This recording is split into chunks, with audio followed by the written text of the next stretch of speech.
Hello, I am Catholic Bible teacher Kyle King, and I just received a great question today from one of my 7th graders.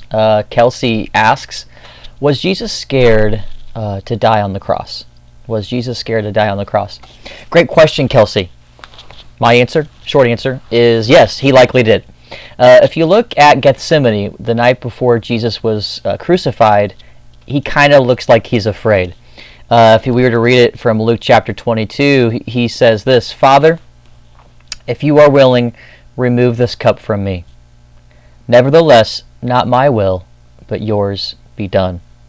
And there appeared to him an angel from heaven, strengthening him. And being in agony, he prayed more earnestly, and his sweat became like drops of blood falling to the ground. And so in this example, it looks like Jesus is afraid. Crucifixion was no joke. I mean, it was a serious way to die. It was a form of torture and execution.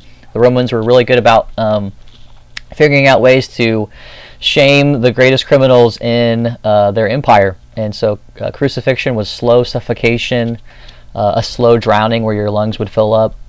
As you were hanging, you had nails going through your hands and your feet, and you were in shame in front of everybody. So he probably had this natural human fear of being afraid. And really there's two different kinds of fear that we need to kind of differentiate. There's good fear. Good fear means you are afraid of things that can hurt you. As a dad, I want my kids to be a little afraid of touching the stove because they can get their hand, burnt. I want them to be a little afraid of the street. I don't want to see my kids outside playing kickball in the street. I want them to be afraid of getting hit by a car. Unhealthy fear, bad fear, is really crippling. It causes you to not be able to live and to flourish the way that God intended. For example, I don't want my kids to have such a fear of the stove that they never learn how to cook. No, I want them to cook and make some great meals. I want them to also not be afraid of crossing the street. I want them to have a healthy fear of being able to cross the street safely, and that's an example of of healthy fear. Jesus doesn't seem like he ever has unhealthy, sinful fear. I would say that he doesn't ever have sinful, unhealthy fear. He's always trusting God. He's always filled with faith. There isn't one second that Jesus isn't filled with faith. But since he is God, but also man, he took on everything about us, not just having a physical body, but also having a human nature, a human soul, human emotions. He can be afraid. It says in Hebrews chapter 2 that he had every form of suffering that we had, and he was tempted in every way that we are tempted as well as human beings, but he never failed. He never sinned. He never fell short.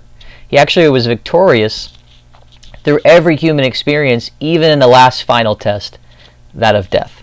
And it says that he actually sanctified every human experience in Hebrews chapter 2. You can read it.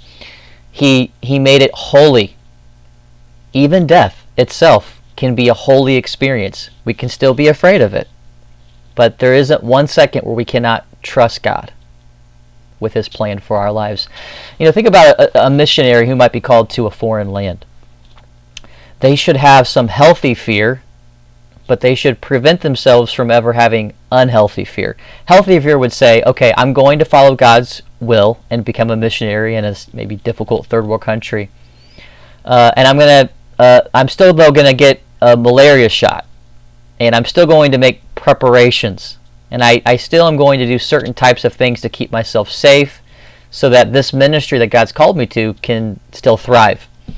Unhealthy fear would be saying, I don't think I can do this. That country's too dangerous. I don't know what it would be like to not have the luxuries that I'm used to. Therefore, I'm not going to do it.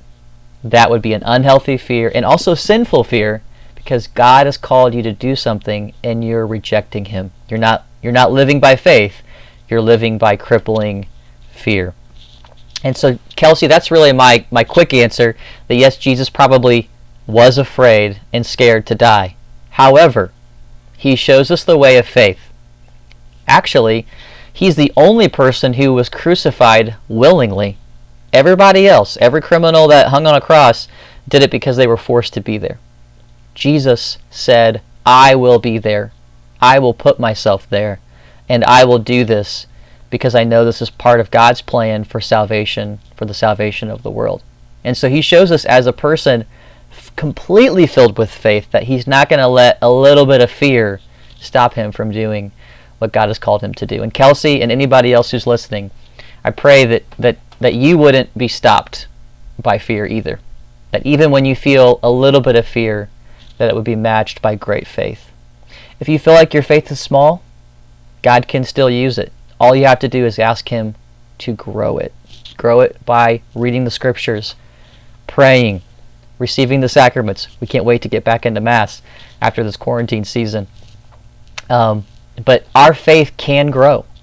And we can't feed our fear. We've always got to feed our faith every day.